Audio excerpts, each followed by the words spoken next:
श्रीराघवम्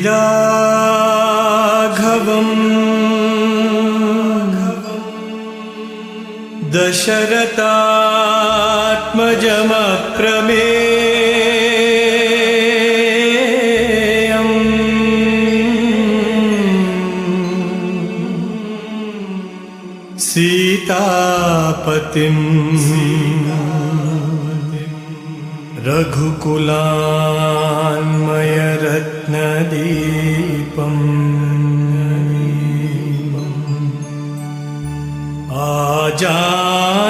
आजानुबाहुम्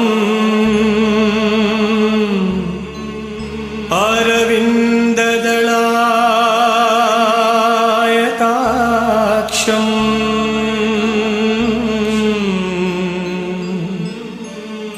रामम्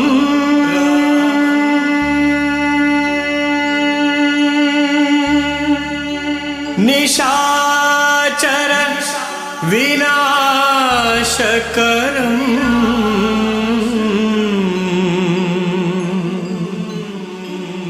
Namami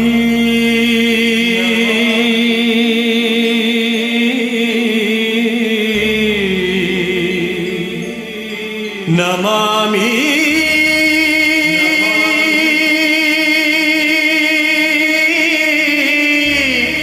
Namami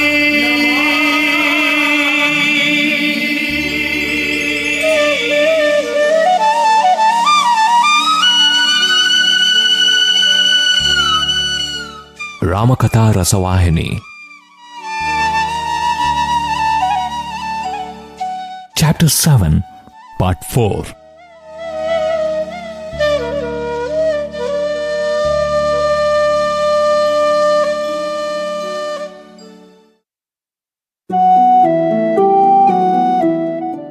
By evening, they neared a city. The sage pointed to it, saying, "This is Mithila, this vast concourse of magnificent buildings." At this, the brothers as well as the sage's disciples jumped with joy. They could not contain their happiness. From that spot, they walked faster. Forgetful of physical exhaustion, they quickly reached the main entrance of the city. Wherever they turned, they saw ascetics and Brahmins engaged in the recitation of the Vedas. They saw many houses where sacrificial fires were fed with ritual offerings. Under every sheltering tree were groups of people around the bullock carts that had brought them from the countryside. There were men and women, old and young, with children belonging to all castes and professions, people from all stages of life assembled at every corner. It was like moving in a stream of joy. The city was packed with eager people moving crisscross on all the roads.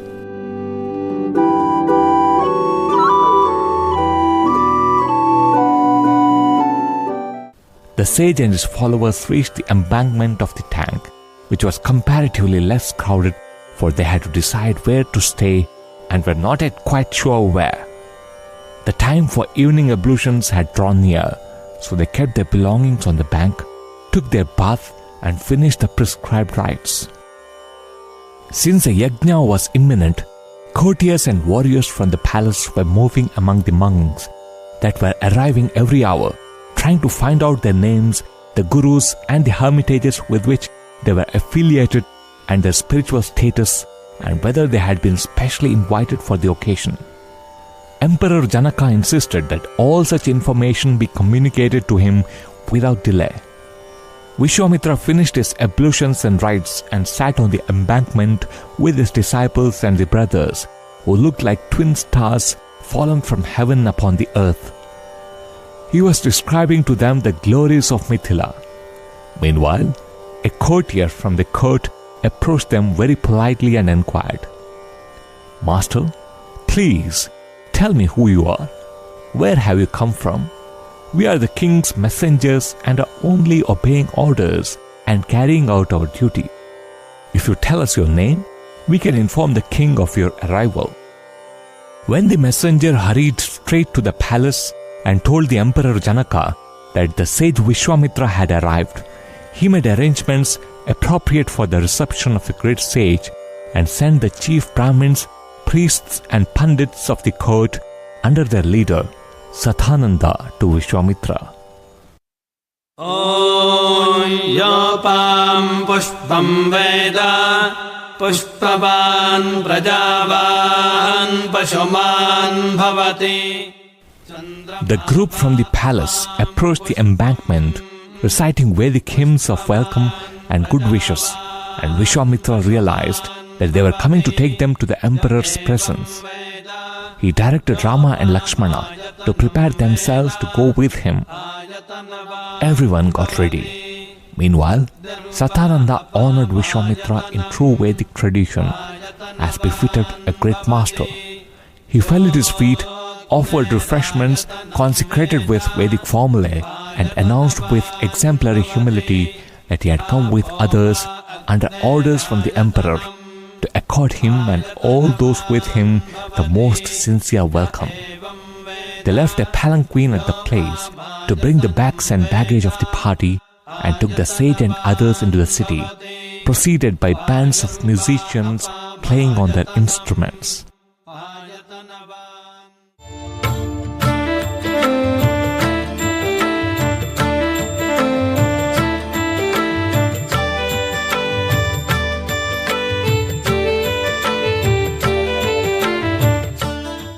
As soon as they entered the royal road, Emperor Janaka moved towards them, accompanied by ministers and courtiers and his nearest kinsman. Janaka fell prostrate before Vishwamitra, saying, "Lord, today I realized my greatest ambition. Mithila has acquired with your arrival a unique splendor." He then inquired about the welfare of the sage, his pupils and disciples. His eyes fell on the two boys, Rama and Lakshmana. They struck him as embodiments of solar effulgence. He could not find words for a few seconds. He knew not where he was at the time. With great effort, he recovered enough awareness to ask Vishwamitra, "Master, who are these? They strike me as the twin gods. It looks as if they have just come down from heaven in order to confer grace on me. They have the tender divine charm of those gods, or perhaps they are the sun and the moon come upon the earth. How did these juvenile embodiments of beauty happen to come, walking the distance as members of your group? Or did they develop acquaintance with you near here and come with you?" Janaka poured out one query after another as if he was talking to himself, forgetful where he was and what he really wanted to know. Vishwamitra saw his plight and could not restrain his smile. He said, "These are sons of Emperor Dasharatha of Ayodhya. Their names are Rama and Lakshmana. The valor and skill of these boys are amazing and miraculous." The sage wanted to say more, but he thought it better to tell him all about them after reaching the place where they were to stay. So they walked on towards the quarters set apart for Vishwamitra and his entourage.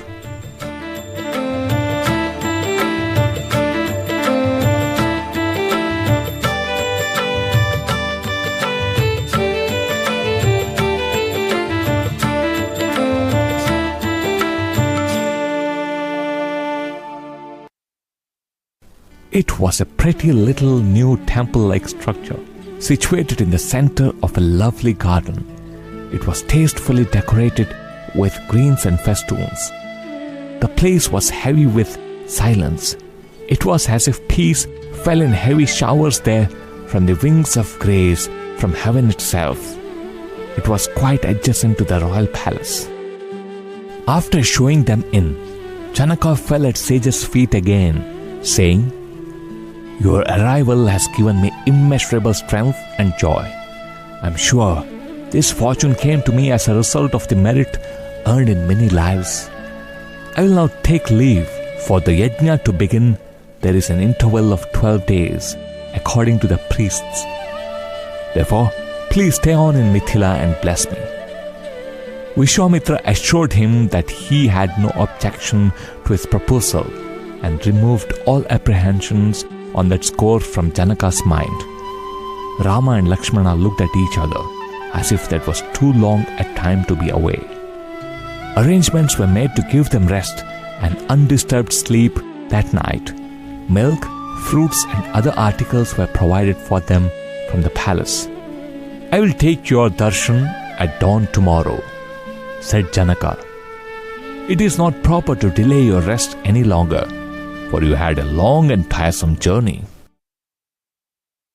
Janaka returned to the palace with the pandits, priests and scholars. Rama and Lakshmana talked among themselves about the devotion and humility of the emperor and the light of peace and joy that shone on his face. They sat by the master's side and ate fruits and milk. Then, after receiving permission, they went to their apartment to rest. That night, they slept well. When daylight spread slowly over the city, the music of pipe and drum rose from their doorstep. Brahmins recited Vedic hymns. Rama and Lakshmana rose, finished their bath and other rituals, and approached Vishwamitra.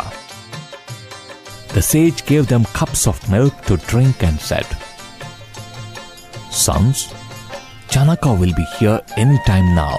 Take breakfast and be ready." Soon, they as well as the sage's younger pupils went to their apartments and partook of fruits and milk. They washed their hands and quietly gathered around their preceptor, sitting reverentially near him.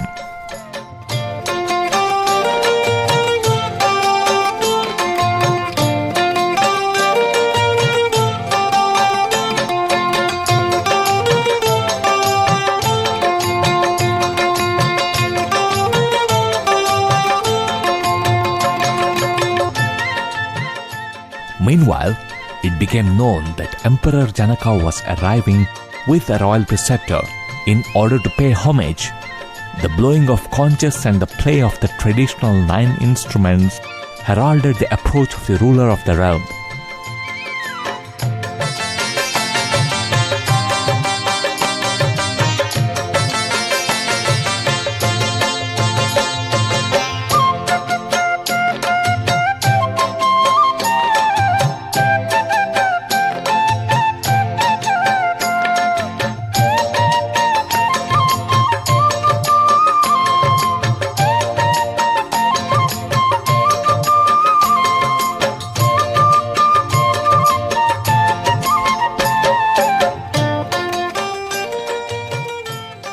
Janaka entered with auspicious sandal paste and rice grains in his hands, while Satyananda and the entourage entered the sacred residence. With a delight of gratitude, he washed the sage's feet. Then Janaka fell at Vishwamitra's feet and stood by the side of the high seat that had been placed in front of the pedestal for the stage. When Vishwamitra directed him, Janaka occupied his own seat. Rama and Lakshmana sat on the carpet laid to the right of their master. Janaka said, "Great sage, what is your command? I am ready to accept and honor it. Please tell me." Janaka folded his palms in prayer. At this, Vishwamitra smiled and said, "Last night, since there was no time, I could not tell you in detail. I will now tell you about these princes, Rama and Lakshmana, since you decide to hear their story. If you have no leisure now, I can tell you some other time." Janaka exclaimed, "Master, what more important work have I than experiencing the ecstasy of conversing with you? This chance can be the fruit only of age-long austerity. I am filled with spiritual bliss at the expectation of hearing about them. I consider it great good fortune." Vishwamitra narrated the events that had taken place, beginning with his appearance at Dasharatha's court up to the sacrificial yajna and the heroic way in which the young boys had stood guard and foiled the demons' attempts to desecrate the rituals. He described the bravery and skill of the boys in their battle against the demons and praised their achievements. During the narration, tears of joy and gratitude welled from the sage's eyes, which he frequently wiped away with the end of his garment. Hearing these words and filling his eyes with the majesty and charming loveliness of the boys, Janaka experienced supreme delight, the delight he often derived in samadhi. He felt that the boys were actual embodiments of divine splendor. Though he often tried to look somewhere else, his eyes thirsted only for the sight of those charming lotus-like faces which showered Brahmic illumination. Janaka suppressed with great difficulty the outward expression of his inner ecstasy and sat looking intently at them in humility and reverence. He did not feel for a moment that he was an emperor and that these boys were the princes of another imperial monarch. He had an incredible impression that they had come down from heaven to earth, and the feeling was strengthened and increased by the description of their superhuman might and skill. He realized that they were rare beings, akin to God himself, for even before becoming teenagers, they successfully guarded a right that the renowned Vishwamitra could not carry through unimpaired. What a marvel, he wondered. The narrative was resumed by the sage with the start of the journey towards Mithila. The stories related by the sage to the brothers were also explained to Janaka. At the story of the purification and liberation of Ahalya, the consort of sage Gautama, Satananda was surprised beyond measure.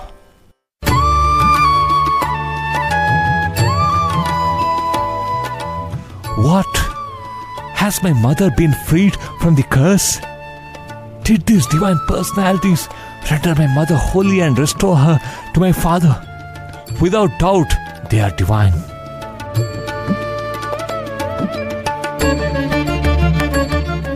While streams of tears of gratitude and joy fell down his cheeks, he became so overcome with emotion that he was unable to move like a pillar. Vishwamitra observed him and said, "Son, do not be so overwhelmed with the little events that has happened so far. In the coming days, many events vastly more amazing will happen. They will cause amazement and ecstasy by their superhuman glory. Your parents too will arrive at Mithila tomorrow or the day after. You can hear the marvelous story of Rama and Lakshmana directly from them. Calm yourself." Emperor Janaka replied, "Master, how fortunate are the parents who have such divinely endowed sons. Oh, how fortunate I am that they stepped into my house." He turned to Rama and Lakshmana. "Darlings, pardon me if the residence I arranged for you is not quite to your liking or in keep with your status. If you desire, I am ever ready to arrange more appropriate accommodation. If you like, I will facilitate sightseeing in the city, for you are strangers to Mithila. Ask me for anything you require. Without reservation, I will feel happy only when you ask." To those words, spoken with exemplary goodness and humility, Rama replied in a manner that revealed the respect he wanted to offer Janaka. "Maharaja, we are but boys. We don't feel anything wanting in the arrangements made. We are quite happy. There is no need to arrange something more for us. If, however, you have such great affection towards us, you can fulfill one wish that we have." And without mentioning what it was, he turned towards the preceptor Vishwamitra. End of Part 4, Chapter 7. Sai Ram.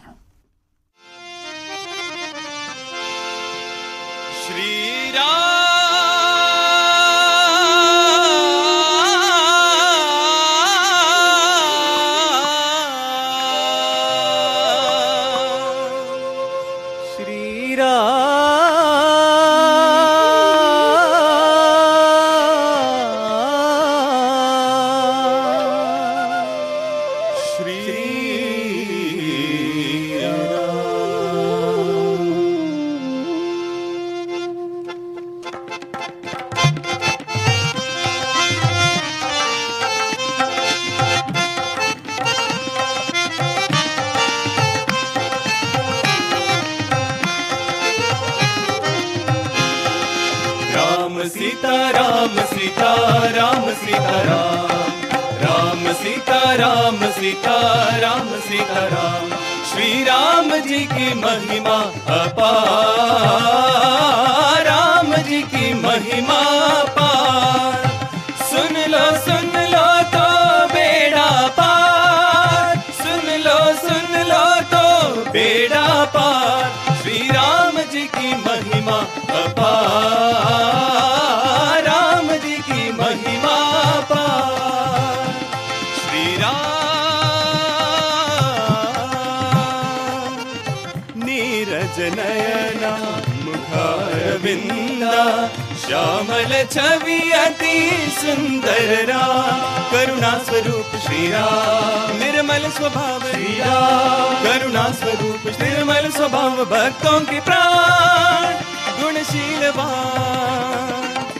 Neeraj Naina मुखारविंदा, Shyamal छवि अति सुंदर राम।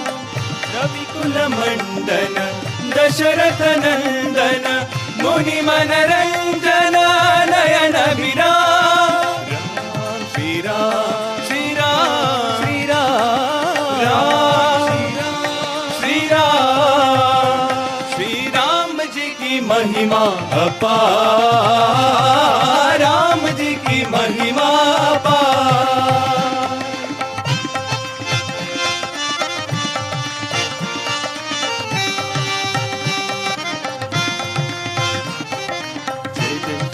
जय जय श्री राम, जय जय श्री राम, जय जय श्री राम। जिनकी कृपा ने आखर बितारे, एक ही बाण ने दुष्ट संहारे।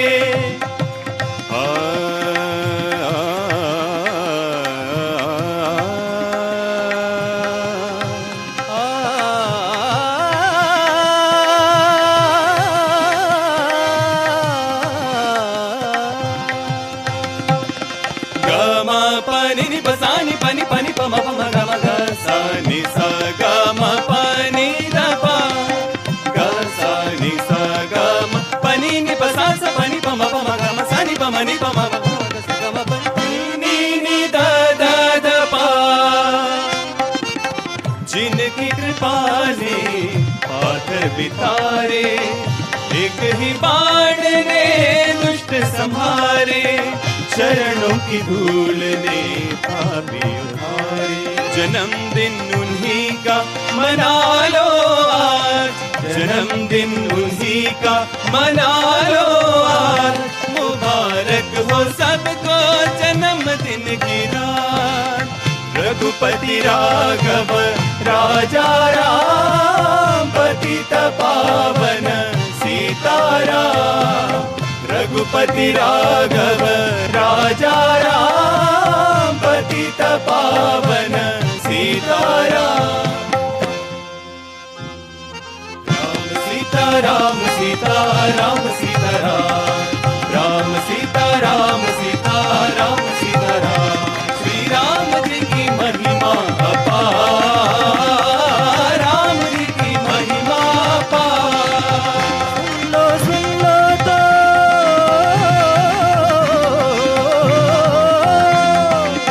सुन लो तो बेड़ा पार, सुन लो तो बेड़ा पार। श्री राम जी की महिमा अपार, राम जी की महिमा अपार। राम सीता राम सीता राम